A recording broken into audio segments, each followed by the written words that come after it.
Орой минь төргөө үзэгчдээ PB телевизээс бэлтгэн хүргэдэг урлагуу нэвтрүүлэг маань эхлэхэд бэлэн болоод байна. Өнөөдрийнхөө дугаарт цагаан дариум арт галерей дээр хүрэлцээрээд байна. Энд болохоор нээлттэй урлан 2 гэсэн уран бүтээлж болох Булган Туяагчийн бие даасан уран бүтээл гарсан байна.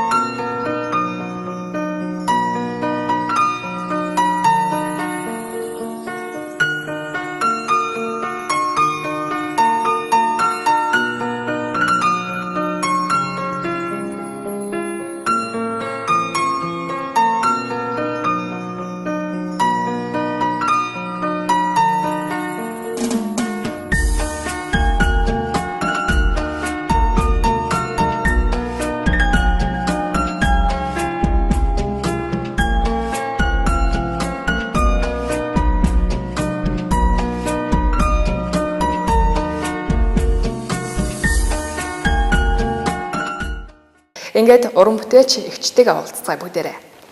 Сайн байна уу танд? Энэ өдрийн мэндийг хүргэе. За баярлалаа. Энэ өдрийн мэнд. Өнөөдрийн үзэсгэлэнгийн талаар хоёлаа үзэгчтэй танилцуулъя л да.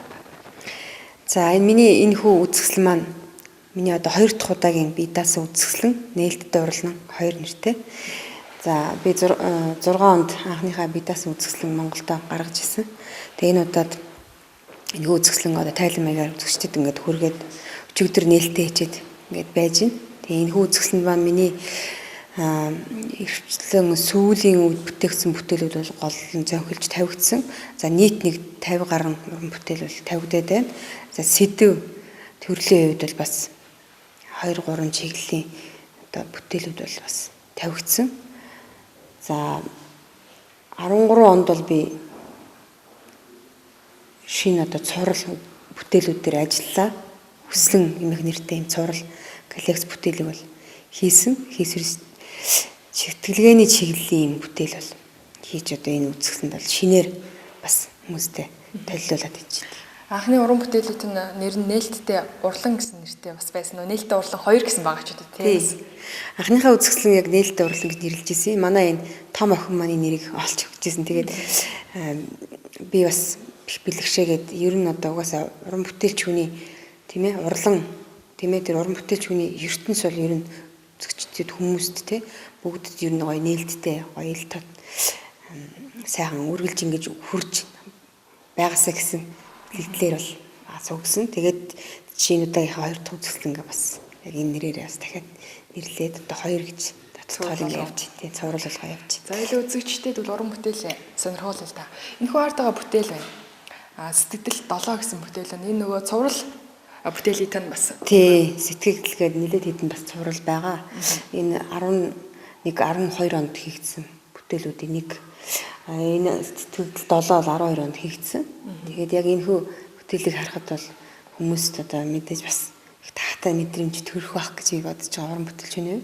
Яг ер нь юуг харуулах гэж одоо энэ хүү бүтээл хийсэн бэ гэхээр яг энэ бүтээлд бол одоо яг нэг тодорхой одоо айхтар утга үн зөв утгасан байхгүй ч гэсэн ер нь бол 100 цаг зуны үйлрэл гэдэг бол ямар ч хүнд бол хамгийн сайхан дэлгэр тийм ээ өөжөө өгсөн сайхан юм үйлрэл байдаг. Тэгээд тэр 100 цагийн өнгө тийм ээ 100 цагийн тэр гоё байдал гэдэг бол угаасаа ерөөсөө их сайхан шүү дээ. Өнгөтэй, гэрэлгээтэй, өдрөг баяр асгалантай гэдэг энэ тул нийлүү явдаг учраас тэгээд энэ контраст өнгүүдийн хослолоор энэ хүү одоо 100 цагийн байдлыг ерөөсөө зүгээр л өөрийнхөө сэтгэгдлээр одоо өнгөөр илэрхийлж зөвчөж хүргэж байгаа юм.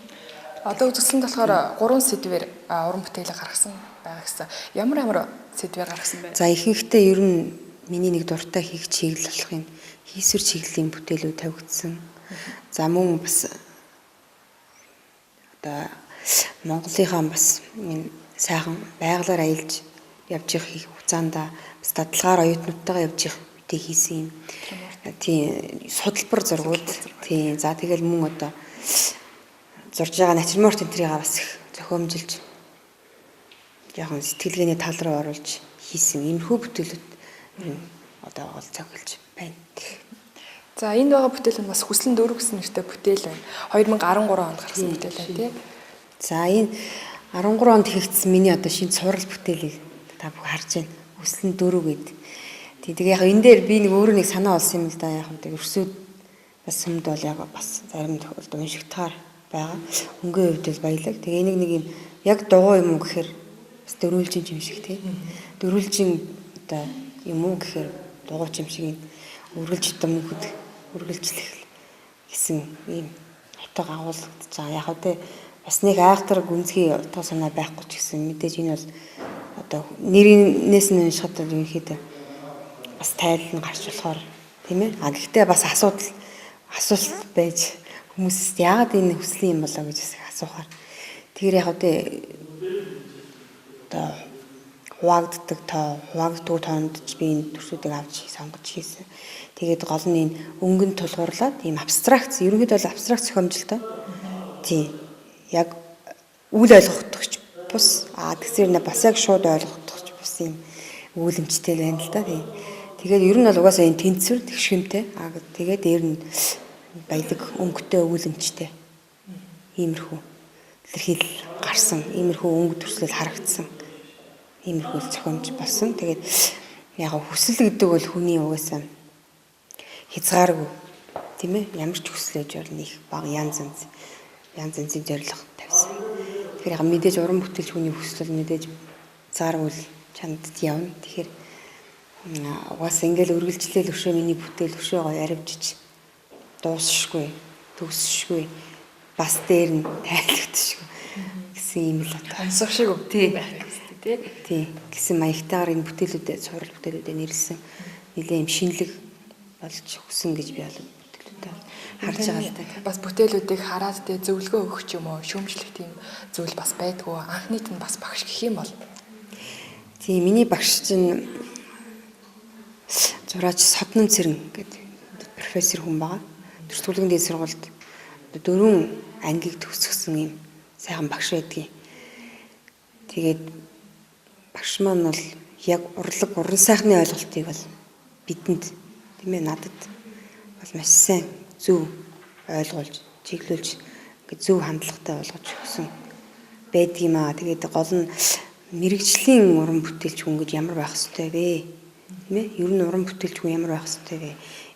Тэгээ байнгын хөгжилтэй, хөдөлгөөнтэй, байнгын юм одоо шин ийм сургааг байх ёстой гэдгийг л одоо их сайн ойлгуулж өгсөн багш маань. Тэгээд би байнга л энэ зөвлөгөө зааврыг нь үргэлжил бодож явдаг л да. Тэгээд угаасаа уран бүтээлч хүн чинь ер нь тэгэл зогсохгүй байнга л хөдөлмөрлж байх ёстой гэдэг нь бол угаасаа гарцаагүй юм чи тий.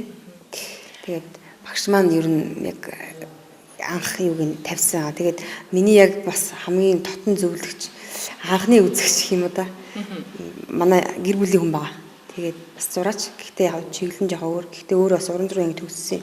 Тэгээд манай хүн бас өөрөө их гоё урсааны ойлголт их өндөртэй. Багшнаас Филиппин Болдотер гэдэг урлаг судлаач хүн байдаг. Тэгээд бас их гоё би бас бүтээлийг нэг хүмэлж их сайхан хүн гэж бодож байдаг. Тэр хүний бүтээлээс ч бас зүйлийг олж авдаг. Тэгээд нөхөр маань бас миний яг хоёр одоо гол бас үзэгч явж ихний дүгнэлтийг ер нь өгдөг. Яг тий. Зөвлөгч хийж тий. Үсэндээ зөвлөгчж байна. Заримдаа бүр тэгсүүрчил өөрөөрч харж энэ тайлна. Тэгэл заримдаа зөрчилдөн, заримдаа бас тэр тусгана. Тий. Энэ бол маргалтай зүйл бас их ах уу? Байна уу. Тэгээд нэг учиргүй айхтар маргалдахны үеийн. Гэхдээ мэдээж энэ бол бас л давхар цэнийг өгж байгаа. Бас нэг шүүмжлэгчийн байр сууриас хандаж илж байгаа. Яг л юм байгаа хгүй. Тэгэхээр энэ бол хэрэгтэй уран бүтээлч хүнд бол. Таасаа хүслэн сэтгэл долоо гэсэн юм. Юу н уран бүтээлүүдэд туйрахад хэрэг бас хугацаа шаарддаг бай. Уран зургийг зурхад бас бодог хатгаас ч юм уу шалтгаалаад их хугацаа шаарддаг шүү дээ, тий. Таны хамгийн удаан зурсан уран бүтээл дам гэх юм бол бас. Тийм, тосон будгийн уран зургийн үгээс ажиллагаа техник чи өөрөө угаас их орлон харилцаа адилгүй янз янзын ажиллагаан дээр тулгуурлаж явдаг. Зарим тохиолдолд бүр сайхан хатааж иж ажиллах шаардлагатай болно. Заримдаа сайхан хөнгөн сэрмүүхэн байхад нь ажиллах зарим шаардлагатай, заримдаа бүр нойтон байхад нь. Тэгэхээр энэ бол яг бүтээл бүтэх тэр хугацаа бол мэдээж одоо яг хийж эхэлснээс хойш хугацааг нэг хугацааг ярих баг. А яг тэр зураг бүрэлдээд одоо бий болоод яг төрж гартлаа бол бас энэ чинь янз янз л байгаа тийм ээ. Бас толгойд нэг хэсэг санаа нь явна тий. Магадгүй зарим зураг бол огт бодоогүй явж байгаа нэг юм их сэтлээс эхлээд явж итэл чинь маш хурданч дуусна. Зарим тохиолдолд их нухуулах үеч гарна. Тийм бүр мартчихад эргээ дахиад хийсэн ч л бас их гоё их өөр болж дуусах ч юм тохиолдол зөндөө байдаг. Ер нь бол харилцаа адилгүйтэй бүтээлийн хугацаа. За дараагийн бүлэг дээр хоёлаа. За энд яг нэлээд хийдэн бас судалбаруудыг би үзэсгэлэнтэй зориуд тавьж сонирхолж байгаа. Тэгээ яг цаг хугацааны хувьд бол янз бүрийн цаг хугацаанд бүтээгдсэн судалбар гэдэг нь өөрөө угаасаа яг тухайн байгаль дээр тий тухайн нэг газарт нь очиод тухайн арчныг л маш хурдан хугацаанд одоо янз бүрийн материалаар буулгахыг хэлээд байгаа юм л та. Тэгээ одоо жишээ нь энд бол миний бүр 96 онд оюутан байхдаа хийжсэн Шамрын хүндээ гэдэг судалбар байх жишээний тэр цаана гэхэд одоо Хинтээ аймгийн Дадлсмын нутагт 10 онд хийжсэн дадлагаар хийжсэн оюутны Балжийн оройг нэг судалбар зураг байх жишээ. Тэгээ яг судалбар гэдэг бол угаасаа л яг судалбар байгаа байхгүй одоо яг тухайн агшныг маш хурдан хугацаанд буулгаад хийчихэж байгаа. Тэгээ дараа нь энийг бол дараа нь магадгүй бас бүтээл болох тий биш арвжуулаад ингээд хэмжээг нь тамсгаад бас бүтээл болгох юм тохиолдол байдаг. Гэхдээ бол судалбар зургийн үнцийн нүүр бол их өндөр. Тухайн уран бүтээлчтэй бол их үнэтэй гэж би боддгийг. Тэгээд энэ хийсэн судалбар яг тэр агшин хойд буулгасан бол мэдээж дараа нь санаагаараа зурхаас бол мэдээж их зөрүүл хол зөрүүтэй хасар өөр юм байгаа. Тэгээд дараа нь энэ бүтээлээсээ магадгүй тэр газрын өнгөийг дараа нь өөр бүтээл ашиглаж болно. Эсвэл тэр тэнгэрийн өнгө, эсвэл одоо тэр жижиг деталь хэсгүүдч гэдэг юм те. Ингээд энэ бол яг дараа нь юм судалгааны яг юу болж өгдөг. Энийгээрээ ажил бүгдэлтэй. Тийм учраас бас хүмүүсийн судалбар зураг бас сонирхолтой байдаг болов уу гэж боддог. Ер нь бол байгалаас өөрөө багш гэдэг шүү дээ тий. Тийм зураач хүн бол ерөөсөө байгалаас үргэлж суралцах хэрэгтэй. Би өөрөө их байгаль дээр яг байгалаас харж зурах бас их дуртай. Өөрөө тэндээ яг суугаад хараад тэр гоё чимээг орчин тий тэр гоё усны чимээг сонсоод ч юм яг тэрийг буулгаж чадна гэдэг бол бас тухайн зураачд бол бас их гоё тайшгүй гэж байгаа. Хоёр дараа нь эргээд харахад хүртэл маш гоё дурсамжт байна. Өшөө тэндээс их олон өгөөжтэй зүйлийгч буцаагаад бүтээлээс олж авдаг. Тэгээ энэ бол бүр үнэтэй бүтээл болж чадсан судалбар зураг гэдэг үнд. Булган туяа багш манаас Монгол Улсын боловсрол их сургуультаас багшилдаг байгаа тий. Багшлаад хийх удаж байна вэ? За би яг сургууль төгссөн хавар 99 онд төгссөн. Хавар тэгээд намар нь боловсрол их сургуульд багшаар орж исэн. Тэгээ одоо хүртэл багшлаад за нэг 3 анги төгсгдсэн байна. Тий. Ер нь бол шавнараас ч бас харах юм бол мундаг зураач нар бас их гарсан баг тий. Уран зураач хүн ер нь бас ямар байх ёстой байд юм бол надад л болохоор маш хөдөлмөрч шаргуу байх ёстой юм санагдав. Бас төсвөр төвчээр их шаарддаг юм санагдсан. Уран зураг зурхад бас маш их хугацаа шаарддаг шүү дээ тий. Тий. Яг манай сургуулийн хувьд бол нөгөө боловсролын гэдэг утгаараа бас яг манай зургийн сургуулийг бодох юм бол их өөрлөлтөө сургалтын цаг ер нь янз бүрийн зүйлүүд нь бол их өөр.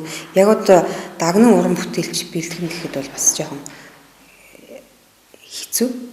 Тий яг одоо уран бүтээлч төрн гэхдээ бол ер нь зураач хүн бол заавал одоо тэр зургийн сургалт төгсчий зураач болно гэсэн юм уу би бол нэг юу ахгүй дэмжихгүй л байна л да. Ер нь бол зураач уран бүтээлч хүн болохын тулд тэр дундаа яг энэ зураач төрөл урлагийн чиглэлийн хүн бол их нэгдүгээр би бол яг энэ авиас байх хэрэгтэй юм болоо гэж боддог. Энэ дөрвөл байгалаас заяасан тий мэдрэмж тэр хүнд. Мэдрэмжгүй байгаад яаж зураг зурх юм. Одоо 1000 авиасгүй байгаад хичнээн хөдөлмөрлөө гэдэл бас л тэр бол бас дутагдaltaй гэж бодож байгаа. Тэгэхээр авиас тодорхой хэмжээгээр байна. Дээр нь бол мэдээж хөдөлмөр хамгийн гол нь бас их ажигламтгай имийг байнга ажиглаж харж одоо дотроо л одоо булгаа гашлагчл завгүй явна гэсэн үг. Явах хэрэгтэй л гэж бодож байгаа. Тийм байж ижил одоо сайхан уран бүтээл тойрон тэгжиж хүмүүст хүргэсэн бүтээл хийн. Тийм ээ. Тэгсэл бодож байна. За дараагийн бүтээл маань тусгай. Хаврын бороо гэсэн нэртэй бүтээл. Тийм. За энэ хаврын бороо гэж 2007 онд хийгдсэн ажил харагдаж байна л да. Тэгээд энэ борооны тухайд сэдв бол надад нэлээд хэд одоо хийгдсэн юм аа. Хаврын анхны бороо, намрын бороо, тэгэл борооны дараа, борооны эхэнд гэл. Тэгээ яагаад тэгээд энэ сэдвэр илүү бас хийх дуртай гэхээр угаасаа нөгөө одоо ч нэг сэн бороо морооч тас ховор ордог болчихс гэж би бодоод. Намайг жоохон багтлаа 7 хоног мөнгөөр бороо гэл орчдөг, усан бороо орчдөг. Цонхоор хараад гарах юмсан гэл тэгэл усны гуталтай ус туучаад аягүй хөстэй бороо ордог гэсэн. Тэгээ одоо аягүй хооролцсон тийм болоод ч тэр юм бороог аягүй сайхан таны дуртай улирлын хувьд ч тэр яг улирал болгоо мэдээж бүгд л сайхан. Тийм ээ гэхдээ зуны тухайд бол энэ бороо гэдэг их гоё. Ялангуяа тэр борооны дараах үнэр тийм ээ. Борооны дараах тэр гоё байгалийн гоё өнгө тэр агшин бол их гоё идэл та. Тэгээд энд бол яг хаврын бороо гэдэг бүтээлэн тэгээд мөн л одоо бас техник ажиллагаа бас нэлийн анхаарч ажилласан. Тэр бороо ихэр л одоо заавал норсон газар ч байдаг юм уу? Тэрийг харуулахыг үнэх бодоо зүгээр ер нь эндээс бол хүн хараад бол ямар ч бас нэг тэр мэдрэмжийг бас унших байхаа л гэж бодож байна. Тэгээ миний хувьд бол одоо нэг иймэрхүүл маягийн агшныг бас бүтээлдээ үзүүлсэн. Тэгээ ер нь уран бүтээлийг хараад мэргэжлийн уран зураач бичгсэндээ сонирхож хүмүүс хараад ямар асуулт асуух юм те. Тэгэл янз бүрээ ер нь нөгөө хүн болгоны таашаал өөр тий хүн болгон л өөр юм дуртай, өөр сонирхолтой. Тэгээд янз янз л байдгийн. Гэхдээ ер нь бол байгалийн сэтгэвт хүмүүс илүү бас дуртай байд юм болов уу гэж би бас анзаараад байгаа. Ер нь гэхдээ өнгө одоо бас хүнийг өнгө өөрөө хүнд их нөлөөлөв. Тэгэхээр энэ өнгө бас хүнийг их дагуулд юм болов уу гэж би бодоод байна л да. Хараад байна тий. Тэгээд өнгөн дээр толгуурлж угаасаа миний бүтээлүүд бас хийгддэг. Дээр нас техник ажиллагаа. За тэгэл зохиомж гэл зөндөө юм яаж байгаа. Тэгээд хийсвэр чиглэлийн бүтээлүүдийг ч гэсэн хүмүүсүүд бас нэлээд сүүлийн үед бол бас сонирхдаг. Тэгээ ойлгох гэж бас хичээдэг. Тийм ээ тэрийг бас унших гэж ингэж үздэг болцсон юм байна гэж би бас хараад байгаа. Энэ бол сүүлийн үеийн бүтээлүүдтэй гэх юм бол маш хурцар зөнгөөр гарсан байлээ л дээ. Саяны бүтээлүүдийг харахад те. Ер нь бол бүтээлдээ тайл болгоо ямар өнгийг голчлон авдаг вэ? Эсвэл янз бүр байдгүй бүтээлүүдтэй. Би бол өнгө болгоныг л чухалчилж үздэг. Яагаад тэгэхээр бүх өнгө өөр ингэсэн нөлөөлөлтөй өнгө өөр ингэсэн яг чанартай байгаа. Бүр яг. Тэгээ мэдээж яг зарим бүтээл бол хар өнгөн дээр тулгуурлан, зарим нь ч одоо тод өнгөн дээр, зарим нь бүр гой зөөлөн бүдэг дан завсрын өнгөн дээр ч юм. Яг энэ бол нөгөө тухайн бүтээлийн юу өгүүлэх гэж байгаа, ямар төрсөл орж байгаа тий, ямар чиглэлтэй хэллэгтэй ажил болох гэж байгаа гэдгээс хамаарал янз бүр байгаа юм л да. Яг сүүлийн үеийн бүтээлүүд бол нэлийн хурц буюу нэм локальны томдлог тод өнгөн дээр суурилж яваад байгаа. Зарим хүмүүс ч болохоор зөвхөн хөх өмбийг аваад ч юм уу тий уран бүтээлээ бүгдийг хөх өнгөөр дүрсэж хийсэн байдаг шүү дээ тий. Нэг өнгөнд хийж байгаа дулаан хүүтэн өнгөч холж байгаа бүр эрсдэс өнгөч холж байгаа. Яг миний хувьд бол ёстой яг тэр тухайн зургаас л хамаарч байгаа. Тэгээд айл болох баялгал өнгөөр л гаргахыг хичээдэг тий. За энэ хүү бүтээл маань Тэнгэрийн Эвэл дор гэсэн бүтээл байна. 2012 онд гарсан. Тий 12 онд хийгдсэн бүтээл. Тэгээд энэ зураг хэрт эхэлсэн юм уулна. Тэгээд эрт эхэлчээд яг санаагаа олцоод хийн гэж явж байгаа. Нилийн явуулж аваад яг дуусгаж чадаагүй ингээд нөгөө зогсчихгүй юу. Тэгээд бүр ер нь жоохон болиё гэд. Эсвэл бүр өөрөөр чийдэг юм уу гэж бодоод нэг хэсэг бүр мартаад хайцсан байсан. Тэгж жагаад эргээд сая өвлийн үзэсгэлэндээ зориулаад дахиад барьж авсал та. Намраас эхэлж барьж аваад тэгэл хийсэн. Тэгээд энэ хунг нэмж оруулсан. Бүр юм шүн болгосон. Тэгээ яг ер нь сэдвийн үед бүтээлийн өгүүлэмж нь юу юм гэхээр угаасаа түүхэн сэтгэлтэй. Одоо Чингисийн буюу одоо Тэмүүжин гинэл түүх. Тэгэхээр Чингисийг ер нь манайхан чинь дандаа л яг нэг хаан тийм ээ. Тэр хаадын утгаар ер нь бүтээлдээ тусгасч харуулсан байдیں۔ Би өмнө бас нэг Тэмүүжин гэж зураг зурж байсан. Тэгээ энэ бас дахиад нэг өөр маягаар хийж байгаа ажил болсон. Тэгэхээр яг энэ үедээ юу өгүүлэх гэсэн гэхээр Тэмүүжингээ одоо тэр тайчуудад баригдах гээд ингээд нуугдаа тэр усан дотор одоо шүн хамжсэн гээд тэгж аим аврагдаж дөнгөтэйгөө ингээд аюу амьд гарч исэн гэж нэг юм уст чөндөр гардаг яг л тэр хэсгийг л харуулах гэж зорьсон юм л да. Тэгээд ингээд шүн мэдээж хүүхдүүд тэдний 90 насны хүүхдүүд бол энэ бол одоо бас хацал явлаа шүү дээ тий. Тэгэхэд л одоо яг дөрөө тэмүүлжин гарахтаа би бас нэг хайхтар ингээл нэг уйлаад юм уу айгаад ганцаардаад ингэж байгаа биш. Харьцангуй харимж бүр тайван тий. Угаасаа гарна би амьд гарна тий. Би цаашд амьдрна гэсэн тэлтэй тий. Зоригтой маш гоё тайван байгаа. Гэхдээ мэдээж хүүхдийн чинь бас л тий айдас байгаа. Тийм үү бас магадгүй одоо уйлдаг ч юм уу тий нулимс нь гарч байгаа ч юм.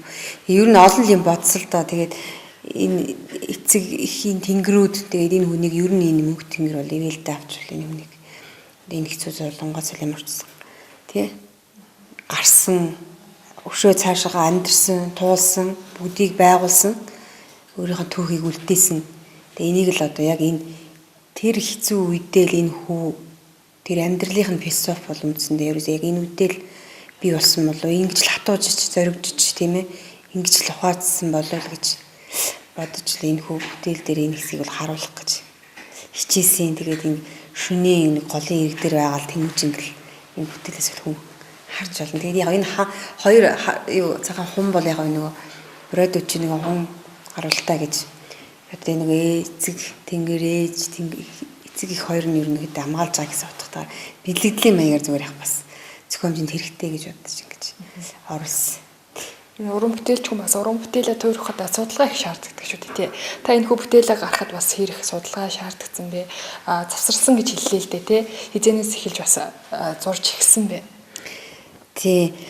Нэг жил гарan орхичод бүр байж байгаа. Тэгээд яг нодлон намраас эхэл зураад яг 11 сард үзэсгэлэнтэй яг дуусгаал нойт нь бүтгэхтэй тавьчихсан. Энэ уул наан энэ төр их гоё бас бэлэгдлийн маягаар юм чон тэр оруулъя гэж байгаа. Тэгээ дараа нь ургас тэр хийгээд ингээд шийдэл зохиомжийг дуусгасан та зураг.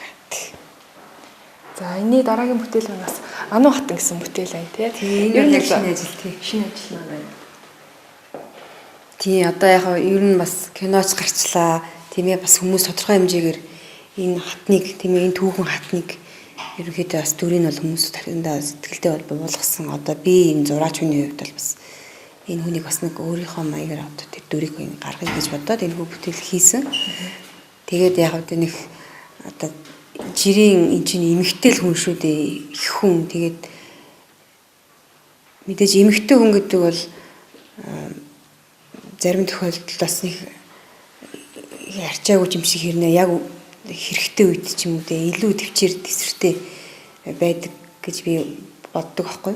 Тэгээд энэ зүгээр л нэг жирийн гоё их хүн. Тэгээд тэр Монгол эмэгтэй хүн гэдэг утгаар нь энэ дүр дээр илүү гоё гаргавал их зүгээр юм болоо гэж удаад гоё ингээ гэр дотроо суугаад тий.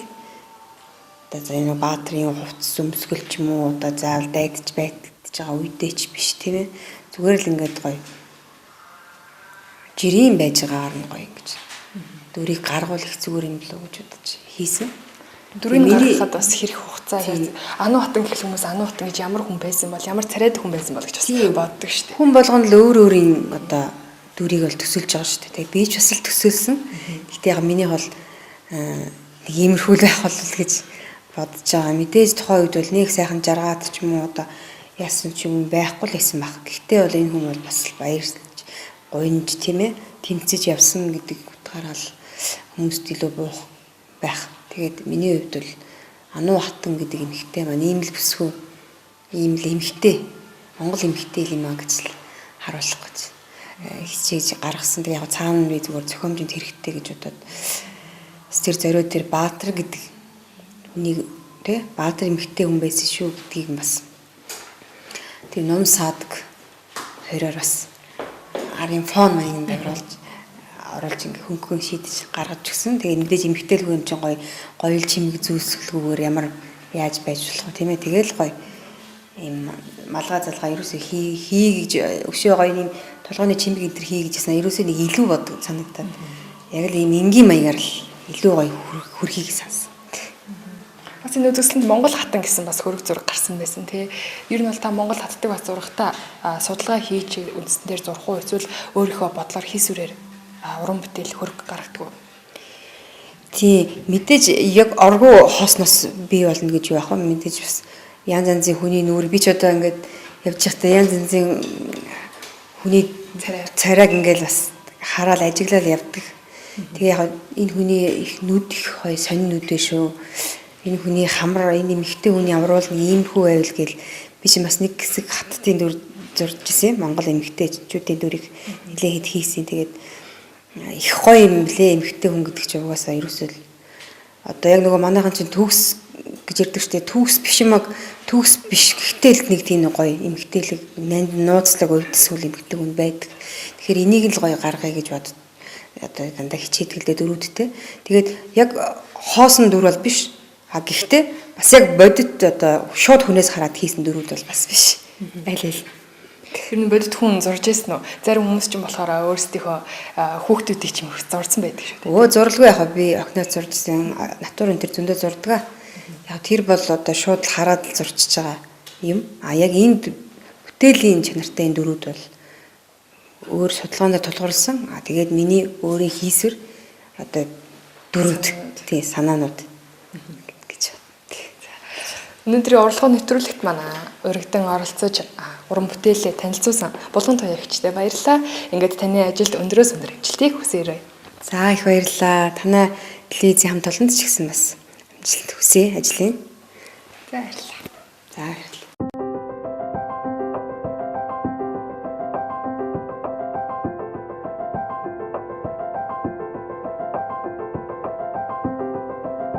Уран зураг харах яруу найр гэдэг шүү дээ. PB телевизээс бэлтгэн хүргэдэг урлагийн нэвтрүүлгийн маань энэ удаагийн дугаар энд хүрээд өндөрлөж байна. Мэдээж нэвтрүүлгийн төгсгөлд та бүхэндээ алдартай оттын хөрөг зураг хэрхэн бүтдгийг танилцуулах болно.